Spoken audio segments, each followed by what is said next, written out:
More than 400 police from the Joint Counterterrorism team raid 13 properties across southwestern Sydney.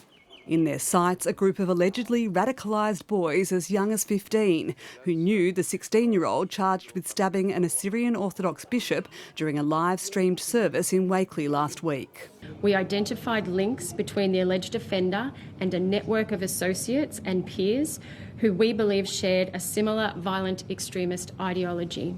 The teenagers were being closely watched by counter-terrorism police, who swooped because they believed they posed an unacceptable risk to the public.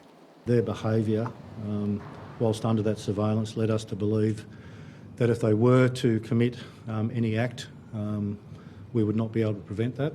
And we believed, through the investigation, that it was likely that an attack might ensue.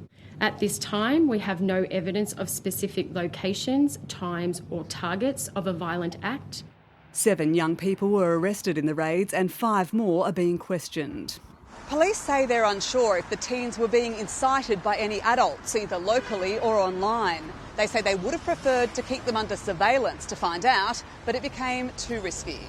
ASIO says there's been a recent spike in the number of minors on its radar, and the internet is one of the driving factors.